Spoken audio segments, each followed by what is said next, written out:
गर्मी में देवरानी जेठानी का एक फ्रिज। गर्मी तो मानो जैसे दिन प्रतिदिन बढ़ती ही जा रही है। अरे गर्मी तो रुकने का नाम ही नहीं ले रही। क्या बताऊं बहन, बिल्कुल गला सूखा रहता है। ऊपर से मेरी दोनों बहू ने मटका भी फोड़ दिया। हाय दैया बहन, तेरी दोनों बहू इतनी जल्लाद है क्या? क्या बताऊं बहन, अगर घर के अंदर एक चीज आ जाती तो दोनों उसके पीछे लड़ने लगती हैं। कहती हैं कि ये मेरा है, दूसरी कहती है ये मेरा है। ये तो वही बात हो गई ना बहन, एक अनार 100 बीमार। हाँ बहन, तुम सही कह रही हो। मेरे 2 बेटे हैं, दोनों ही प्राइवेट नौकरी करते हैं। अब प्राइवेट नौकरी में इंसान कमाता ही कितना है, लेकिन मेरी दोनों बहुओं को समझ कहाँ आता है। अच्छा बहन, तेरे घर में फ्रिज का ठंडा पानी होगा, जरा थोड़ा सा मुझे ठंडा पानी ही पिला दे, मेरा गला सूख गया बोलते बोलते। सुलेखा के ये कहने पर सुजाता फ्रिज से ठंडा पानी निकालकर सुलेखा को देती है और साथ में एक बर्फ की बोतल भी। सच कहूं तो सहेली तेरे जैसी होनी चाहिए जो अपनी सहेली का ख्याल रखे। मुझे ये बर्फ की बोतल देने के लिए तुम्हारा बहुत शुक्रिया। अरे बहन, अब मैं तुम्हारे काम नहीं आऊंगी तो कौन आएगा? सुलेखा सुजाता के घर से वापस अपने घर की तरफ जाने लगती है। काश के हमारे घर पर भी एक फ्रिज होता तो कम से कम गर्मी में मुझे यहाँ वहां बैठकर टाइम पास करने की जरूरत नहीं पड़ती, और ना ही मीठी चुपड़ी बातों से लोगों के घर से ठंडा पानी मांग कर लाना पड़ता। सुलेखा ठंडा पानी पीने के चलते रोजाना अपनी सहेली के घर जाया करती थी, जिससे उसे ठंडे पानी की बोतल और ठंडा पानी पीने को मिल जाए। जब वह बर्फ की बोतल लेकर घर वापस लौटती है तो उसकी दोनों बहू बहुत खुश होती हैं। अरे वाह माँ जी, आप पानी ले आई, मैं आपका ही इंतजार कर रही थी। हाँ हाँ, लेकर आई हूँ ठंडा पानी, लेकिन सारा मत खत्म कर देना, खाना खाने के टाइम तक रख लेना। तभी संगीता मन में सोचती है, पानी तो तब बचेगा ना जब देवरानी जी छोड़ेंगी। उन्हें तो हर बात में मुझसे चैड़ करनी होती है। आय हाय, माँ जी ने जेठानी जी के हाथ में ठंडे पानी की बोतल क्यों दे दी? अब तो ये सारा गजारा पानी ही पी जाएंगी, मेरे लिए कुछ नहीं बचाने वाली। ये सोचने के बाद अपर्णा अपनी जेठानी से कहती है, जेठानी जी लाओ, पानी की बोतल मुझे दे दो, मैं ये पानी की बोतल मटके में डाल देती हूँ, सारा पानी ठंडा हो जाएगा। अरे नहीं नहीं, मटके में डालने की क्या जरूरत है, बर्फ इसके अंदर जमी हुई है, थोड़ा थोड़ा मिक्स करके पी लेंगे। ऐसे तो सारी बर्फ पिघल जाएगी, मटके में बोतल रहेगी तो इसके सहारे से और भी पानी ठंडा हो जाएगा। बड़ी बहू छोटी बहू बिल्कुल सही कह रही है, पानी की बोतल तुम उसे ही दे दो, वो मटके में डाल देगी।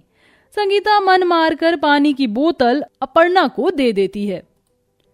अरे ये क्या, अभी तो मैंने ठंडा पानी भी नहीं पिया था और मेरी देवरानी मुझसे बोतल छीन कर ले गई। इसका बदला तो मैं इससे जरूर लूंगी। इस तरह संगीता और अपर्णा हर बात पर अपनी अपनी चलाने की कोशिश करती हैं। देखते ही देखते कुछ वक्त बीत जाता है और गर्मी से परेशान होकर सुलेखा एक दिन अपने दोनों बेटों को बिठाकर कहती है, अरे क्या फायदा है तुम दोनों के कमाने का जब तुम एक फ्रिज तक खरीद नहीं सकते हो। इस भरी गर्मी में हमें एक गिलास पानी तक नहीं मिल सकता है, एक एक बूंद के लिए तरसना पड़ता है हमें। तुम्हारी माँ बिल्कुल सही कह रही हैं, कम से कम घर के अंदर एक फ्रिज तो होना ही चाहिए। ठीक है माँ, फिर मैं एक काम करता हूँ, एक फ्रिज खरीदने में कम से कम 15,000 रुपए तो चाहिए। आधे पैसे भैया करेंगे और आधे पैसे में हमारे घर में फ्रिज आ जाएगा। यह सुझाव भी ठीक है, मैंने भी कुछ पैसे बचाए हैं इस महीने। इस तरह दोनों भाई मिलकर पैसे मिलाते हैं और घर के अंदर एक फ्रिज खरीद कर ले आते हैं। फ्रिज को देखते ही संगीता कहती है, हाय मोरी मैया, आखिरकार मेरा फ्रिज आ ही गया। अब मुझे ठंडा पानी पीने के लिए परेशान नहीं होना होगा। जब मन चाहेंगे अपने फ्रिज से निकालूंगी और पी लूंगी ठंडा पानी। जेठानी की कही ये बात सुनते ही देवरानी जलने लगती है। अरे हाथ हटाओ जेठानी जी मेरे फ्रिज से, ये आपका फ्रिज नहीं है बल्कि मेरा फ्रिज है, इसे अपना नाम तो मत दो।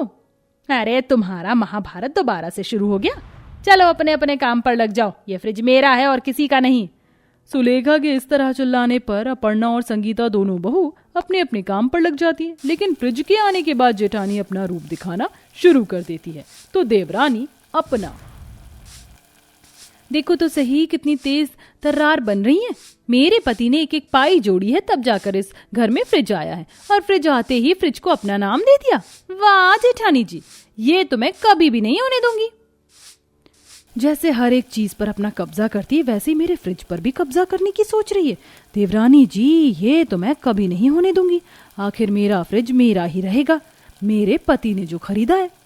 अपने मन में एक दूसरे के लिए ऐसा सोचने के बाद संगीता और अपर्णा जब एक दूसरे को देखती हैं तो झूठी मुस्कुराहट देकर अपना अपना काम करने लगती हैं। ऐसे ही 1 से 2 दिन बीत जाते हैं और दोनों देवरानी जेठानी घर में एक फ्रिज पर लड़ाई करती रहती हैं। एक दिन देवरानी अपनी सहेलियों को घर पर बुलाती है तो जेठानी अपनी सहेलियों को, देख रही हो तुम, मेरा पति डबल डोर वाला फ्रिज लेकर आए हैं, कितना प्यारा है ना, बहुत मेहनत करते हैं बेचारे। अपर्णा, तुमने मुझसे झूठ कहा, ये फ्रिज तो तुम्हारी जेठानी का है। अरे नहीं, मैं भला झूठ क्यों कहूंगी जेठानी जी, आपकी आदत कभी नहीं बदलेगी। अरे दूसरों का फ्रिज अपना बताने में कोई बड़ाई नहीं है, सच बात क्यों नहीं कह देती हो। ये फ्रिज मेरे पति लेकर आए हैं, 1-1 रुपया जोड़ते हैं, बहुत मेहनत से कमाते हैं। और संगीता, ये फ्रिज तुम्हारा है कि तुम्हारी देवरानी का, कुछ समझ नहीं आ रहा है। तभी दोनों जेठानी और देवरानी एक साथ बोल पड़ती हैं, ये फ्रिज मेरा है, ये फ्रिज मेरा है। उन दोनों को एक साथ ऐसे बोलते हुए देख दोनों की ही सहेलियां घर से चली जाती हैं। उनके जाते ही उनके बीच महासंग्राम शुरू हो जाता है।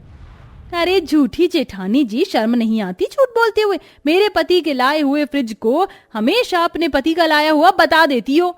देवरानी जी, देवरानी हो, देवरानी की तरह ही रहो, ज्यादा उछलने की जरूरत नहीं है। जानती हो ना इस फ्रिज को खरीदने में मेरे पति ने कितने पैसे दिए।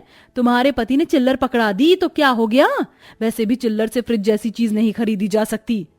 अपर्णा फ्रिज को पकड़ लेती और कहती है, अब तो ये फ्रिज मेरा है और मेरे कमरे में ही जाएगा। दूसरी तरफ से संगीता भी फ्रिज को पकड़कर अपनी तरफ खींचने लगती है। नहीं, ये फ्रिज मेरा है और मेरे कमरे में जाएगा, तुम इसे हाथ तो लगा कर दिखाओ।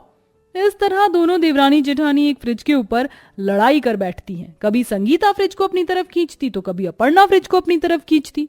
ऐसे खींचने की वजह से फ्रिज अचानक से गिर जाता है और पूरा टूट जाता है। तभी वहां सुलेखा आती है। हे भगवान, ये तुमने क्या कर दिया, तुमने नया का नया फ्रिज तोड़ दिया। अरे एक ही फ्रिज था और उसके ऊपर भी तुमने लड़ाई कर ली। अब कहां से पिएंगे हम ठंडा पानी। फ्रिज टूटने के बाद भी देवरानी जेठानी एक दूसरे के ऊपर इल्जाम लगाने लगती हैं। सुलेखा अपना सर पकड़कर वहीं बैठ जाती है। हर बार की तरह इस बार सुलेखा उन्हें कुछ नहीं समझाती और चुपचाप अपने कमरे में चली जाती है। कई दिनों तक सुलेखा की तबीयत भी खराब हो जाती है। वहीं अब रोजाना गर्म पानी पीने की वजह से देवरानी जेठानी को अपनी गलती का एहसास होता है। ये हमारी ही गलती है। अगर आज हमने एक फ्रिज के ऊपर इस तरह लड़ाई ना की होती तो पूरा परिवार ठंडा पानी पी रहा होता। माँ जी तो हम दोनों से बात करना ही बंद कर चुकी हैं। आप सही कह रही हो जेठानी जी, ये सब हमारी ही गलती है। अगर घर में कोई एक चीज आती तो हम दोनों को मिलकर उसे इस्तेमाल करना चाहिए, ना कि उसके ऊपर लड़ाई करनी चाहिए। आखिरकार अब दोनों को अपनी गलती का एहसास होता है तो दोनों ही कुछ पैसे इकट्ठे करती हैं और कुछ पैसे अपने मायके वाली से ले लेती हैं, जिसके बाद वह अपने पैसों से घर के अंदर एक फ्रिज लेकर आती हैं और उस फ्रिज को प्यार प्रेम से दोनों इस्तेमाल करती हैं, जिसे देख सुलेखा का गुस्सा शांत हो जाता है और अब वह एक साथ खुशी खुशी रहने लगती है।